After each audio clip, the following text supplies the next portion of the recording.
minutes. Women's 1500 metres underway then.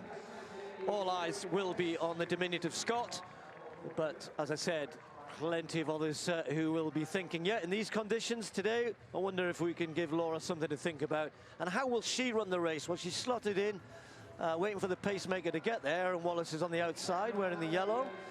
And Nanyondo and Laura Muir have got on with it without her. And she's actually, maybe her training partner has said, no, don't bother about the pace. Here she comes, taking her time to get to the front. Yeah, no rush. Got just over 3 laps to go. But Steve, I think Laura will have looked at perhaps one or two of the results, the 1500 and the 5000, and seen the times were pretty good.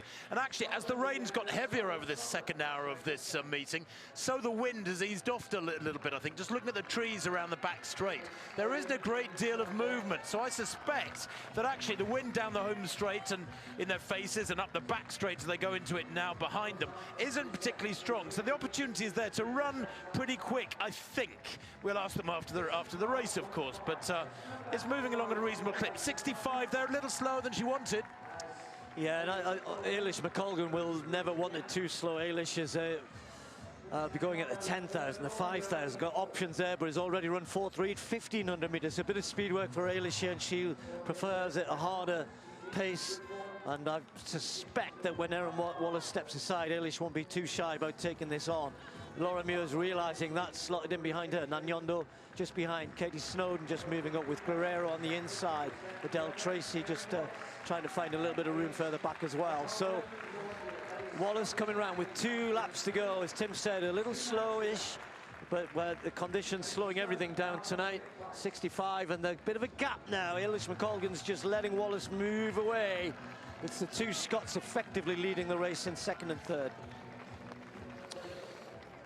Yes, Eilish McColgan knows she can't outkick Laura Muir here. She's got to make every metre count. She's pushing on strongly. 2:09 at 800, 64.3. So that lap about a second quicker than the first. There's still an opportunity here to get that elusive stadium record of Chris Cahill from back in 1984, just outside 4 minutes. 600 metres to run. It's down to Eilish McColgan here, Steve, really, to keep pushing hard, maintain the pressure on Laura Muir. But doesn't she look comfortable, Laura? She looks very comfortable, as you'd expect. Nanyondo, a bit of a gap now to her and Katie Snowden and Rafi Guerrero.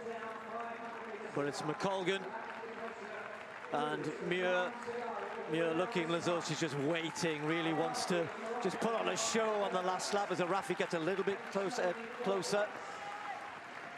And there she goes, steps past Eilish McColgan, takes the bell in 3-1, and Laura Muir is away and gone. And with the 800-metre pace that she has, Rafi can run quick as well, but Laura Muir's immediately put 3-4 metres between herself and the rest of the field. That turns into 5 or 6 as they head into the back straight. 3:16 and 67 lap there. Now she can open up, now she can show what she can do. Katie Snowden moves into third place. A long way distant behind her. Rafi just starts to look a little bit tired now, but Laura Muir looks comfortable. 200 metres to go. She'll have to contend with the wind, but nothing else in the home straight. The victory is going to be hers, and she knows there'll be tougher tests on other days this season as she heads towards the Olympic Games. Still, we don't know yet whether Laura's going to do both events, but every time you see her in the 1500, still looks like her best event, doesn't it? And she's showing it again here today. Look at the distance she's put between herself and the others. Absolutely miles ahead on the track and in stature in the women's 1500 metres. Laura Muir wins 4-3. Rafi takes second. Katie Snowden comes through for third. And then the others fighting after that for the lesser places. But goodness.